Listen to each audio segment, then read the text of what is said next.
अस्सलाम वालेकुम। अब है हमारे पास लेक्चर नंबर 7 और लेक्चर नंबर 7 है हमारे पास ओवल का। हमने रेक्टेंगल और सर्कल, स्क्वायर एंड ट्रायंगल के बारे में पढ़ा है। आज हम पढ़े हैं Oval. Oval is also a round shape but it's not a perfect circle. ये परफेक्ट सर्कल नहीं होता है कि थोड़ा सा आपने कभी एग देखा, एग की जो शेप होती है ना वो ओवल शेप है, लेकिन थोड़ा सा जोन सा ना ये परफेक्ट सर्कल नहीं होता, थोड़ा सा लेंथ ही होता है।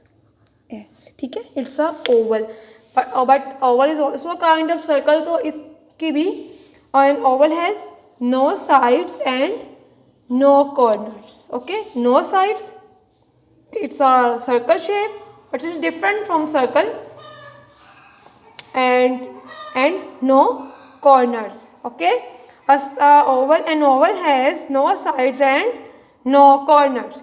So next पेज पे हमारे पास है ऑर्डिनल नंबर्स। ऑर्डिनल नंबर्स क्या हैं? First, second, third, fourth, fifth. Ordinal numbers क्या होते हैं क्लास? ये देखिए, first, second, third, fourth, fifth, sixth, seventh, eighth, ninth, tenth, ये सब कुछ क्या है? ऑर्डिनल नंबर्स हैं। ये क्या है? Ordinal numbers. First, second, third. इनको लिखने का भी एक स्पेशल मेथड होता है, ये देखें नीचे हमने इनको लिखना है। फोर्थ